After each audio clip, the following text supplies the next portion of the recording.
This is Saturday Agenda with Chris Kenny.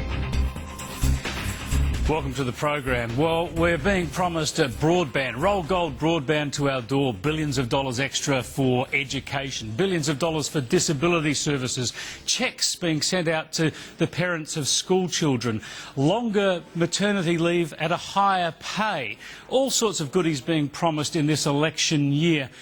If it sounds too good to be true, my thoughts are it probably is. Let's have a discussion about where all this spending is heading in this election year. And joining me from Melbourne this week is Liberal MP Josh Frydenberg. Thanks for joining us, Josh. Chris.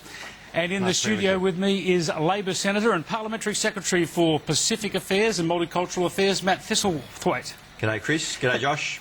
G'day, Matt. Nice to be here. Look, Matt, we've got billions of dollars of extra spending on the table in this election year, even though the surplus has been ditched and we're heading for another deficit. When will this reckless spending stop? Well, it's not reckless spending. This Labor government's got a very strong record of finding the necessary savings within the budget to deliver its commitments. And I put it in this... Well, hang on a second. It simply has not done that because it's delivered a series of record deficits, and we've heard Wayne Swan and Julia Gillard for the last couple of years stress repeatedly how absolutely vitally important it is for this budget to get back into surplus, and now they're not going to get back into surplus. So the extra spending has not been offset by cuts because they haven't actually met their own fiscal targets. Chris, economics is all relative, and this week the IMF published their fiscal monitor, and it paints a good position for Australia. The US level of budget deficit is about 6%. The UK's level of budget deficit is 7%. Japan's level of budget deficit is 10%. Australia's is around 3%.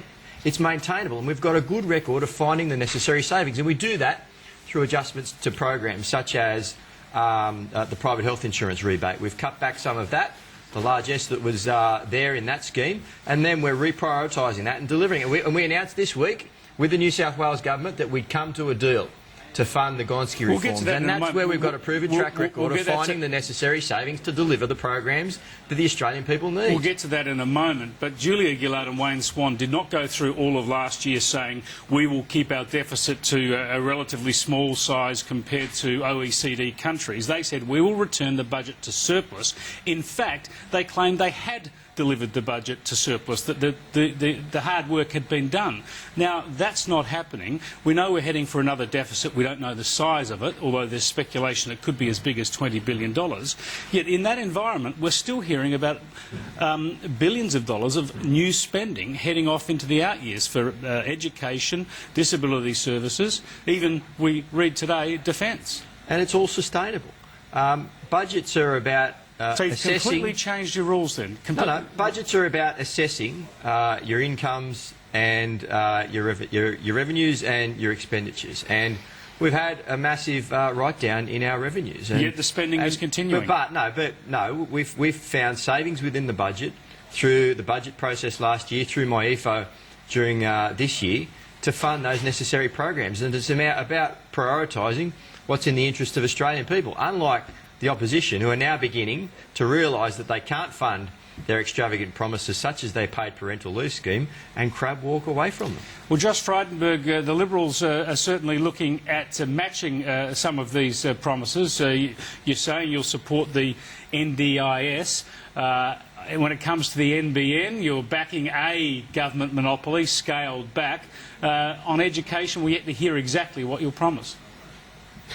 Look, you have to watch what Labor does, not what Labor says, because at the end of the day, Chris, you go back to 1989 to find a Labor government that delivered a budget surplus. So no matter what Matt will say about fiscal rectitude, there's no evidence of that. In fact, Gough Whitlam even produced a budget surplus where Julia Gillard plainly cannot.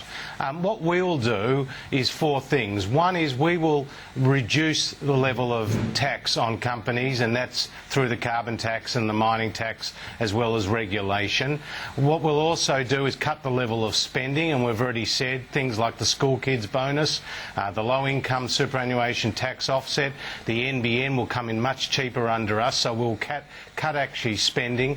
We'll also cut the size of the bureaucracy and the size of government, because more than half the jobs created by the Labor government have been in the public sector, and that's clearly just not good enough. And then we'll introduce a series of productivity-linked measures, whether it's in workplace relations and reinstituting the Australian Building and Construction Commission, whether it's the paid parental leave scheme, which is a productivity-linked measure, or whether our infrastructure promises on WestConnex and East West Link. You That's say you're what going we'll do, to. those four things. You say a coalition government will reduce the taxation burden, yet you have the parental leave scheme, which comes with an extra taxation burden on big business, a 1.5% levy.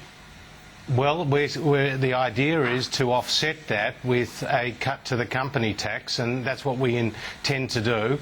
But the point is, the paid parental leave scheme. Josh Frydenberg, none of this will be sustainable without significant budget cuts. We need to hear, for your arguments here to have any credibility, we need to start seeing some significant cuts being proposed by the coalition. And I've just listed a few of them for you, Chris, namely the school kids bonus, namely superannuation tax offset, namely cutting the size of the bureaucracy. There's some of the cuts that we'll take, but when you look at the paid parental leave scheme, the Productivity Commission recommended that it needed to be a fair dinkum 6-month scheme, not the 18 weeks at the minimum wage that the government is proposing. And we believe this can get more women in the workforce. See, Australia's falling behind, Chris, in terms of workforce participation from women.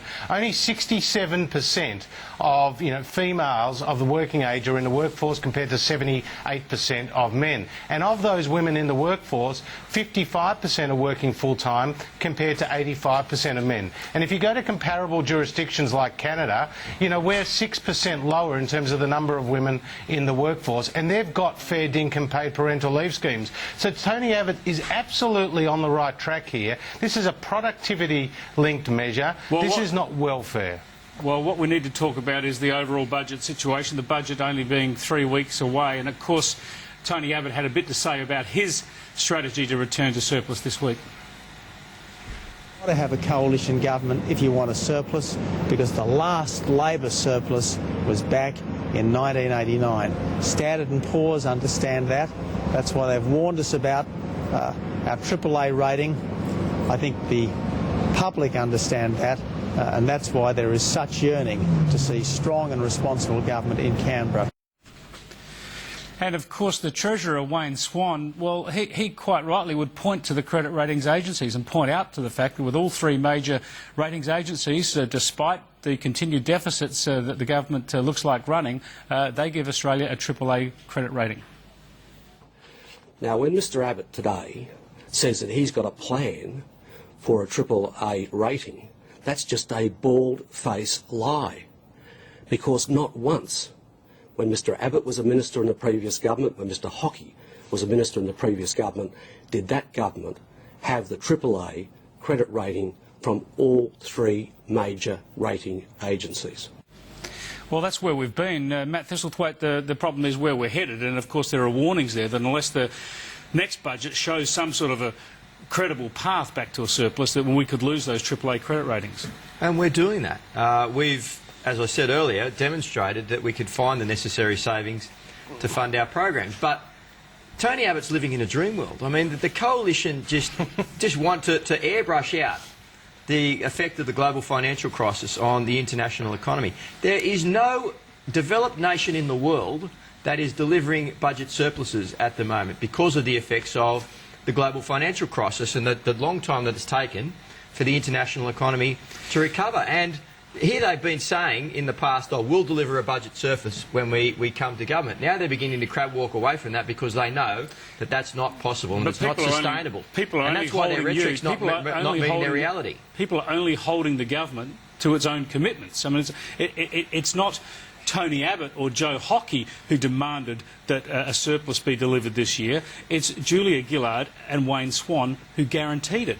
The plan was to deliver a budget surplus when the economy recovered to the extent that that was possible. But given the hit that our revenues have taken over the last 12 months, we believe that it's not in the interests of the nation to try and return to surplus at this point in time.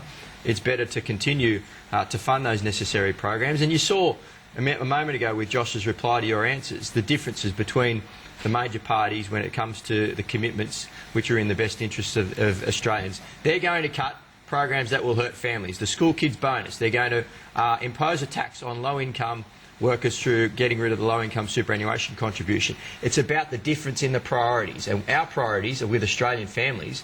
Their priorities are with hurting Australian families. Well, I just want to go back to Josh Frydenberg now, and Josh, can you guarantee that a coalition government would deliver a surplus in its first term, in its first 3 years? Well, we just don't know how bad the books are, Chris, because as you pointed out, over 600 times, Penny Wong, Julia Gillard, Wayne Swan have promised a budget surplus, and we're heading for the 5th biggest deficit in Australia's history, the other 4 coming on Julia Gillard and Kevin Rudd's watch. So we just don't know how bad the situation is. Can you rule out tax increases in order to achieve this task? I notice former Finance Minister Nick Minchin in the press today suggesting that there should be an increase in the breadth of the GST and the rate of the GST. Well, that's certainly not on the agenda, and what I can promise you... He's a former Liberal Finance Minister, very close to Tony Abbott, and he's calling for a tax increase. And a very good Finance Minister at that, but there is no agenda whatsoever to change the GST. The point here is that the government is walking away from the fact that they're just spending way too much. Their spending is $100 billion higher today than it was under the last year of the Howard government, despite revenue being $70 billion higher today than it was under the last year of the Howard government. We've got the track record, Chris. I mean, Matt talks about airbrushing history. You know, Matt only has to look back to what John Howard and Peter Costello achieved. They paid back $96 billion of debt. They left $70 billion in the bank. They delivered consecutive budget surpluses, and they reduced unemployment and inflation to the lowest level in 3 decades. Plus they increased real wages above 20%. That's our record, and unfortunately we're going to have to do it again to save the country. Let's firstly just have a quick look at one of the big areas of new spending that's, of course, being debated at the moment, and that is the Gonski education reforms. Here's what Julia Gillard had to say about it during the week. This is an historic announcement not only for New South Wales education but for Australian education. I believe this will be remembered as the day our nation reached out to seize the opportunity of the biggest improvement agenda for our schools in 40 years. Well, the Prime Minister could never be accused of underselling any of her government's policies, but that's how she summed up the step forward she got this week when the Liberal Premier of the largest state, New South Wales, signed up to her Gonski package. Here's what Tony Abbott had to say. I always expected that some states would sign up because when you've got a government making enormous promises of money and more money, the temptation, particularly from hard-pressed state governments, is to sign up. The question is, does she really have the money that she's promised? Matt Thistlethwaite, who's paying for these Gonski reforms?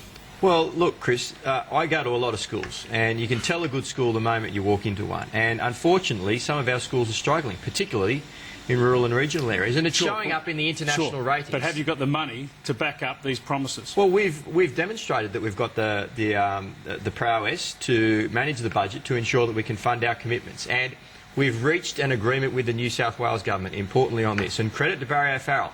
I think he's done what a good Premier should do and put the interests of students in New South Wales ahead of petty politics. And the Liberal Party at a national level should do the same thing. Well, just briefly for Josh Frydenberg, it's pretty compelling, isn't it, when a Liberal Premier of New South Wales backs these reforms? It's an endorsement of Julia Gillard's policy, is it not? Absolutely not. We'll only support something that gets is a national approach and gets the buy-in of all the states. We don't want to have But certainly an endorsement from Barry O'Farrell. The Liberal Premier of the largest state has endorsed the Gillard plan.